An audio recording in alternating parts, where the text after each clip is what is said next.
নিজেকে এতটা পরিবর্তন করো যাতে তোমায় আঘাত করা মানুষগুলো চোখে চোখ রেখে কথা না বলতে পারে এবং সেই আঘাতের জন্য আফসোস করে। নিজেকে দুর্বল ভেবো না, তুমি দুর্বল নও, তুমি শক্তিশালী, তুমি বিজয়ী।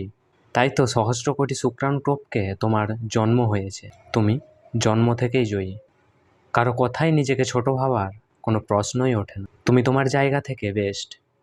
মনে রাখবে, প্রত্যেকটা মানুষই কিন্তু আলাদা আলাদা। তোমার দু হাতের শক্তিও কিন্তু এক নয়, কিংবা এক হাতের আঙুলও, প্রতিটা আঙুল আলাদা আলাদা।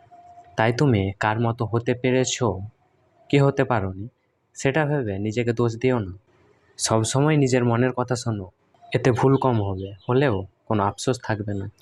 নিজের ইচ্ছে শক্তি যদি অন্যের উপর তুলে দাও, নিজের ভালো থাকাটা যদি অন্যের উপর তুলে দাও, তাহলে সেটাই হবে তোমার জীবনে করা সবচেয়ে বড় ভুল। তাই নিজের জন্য বাঁচো, নিজের মতো করে বাঁচো, দেখবে জীবন আসলেই সুন্দর।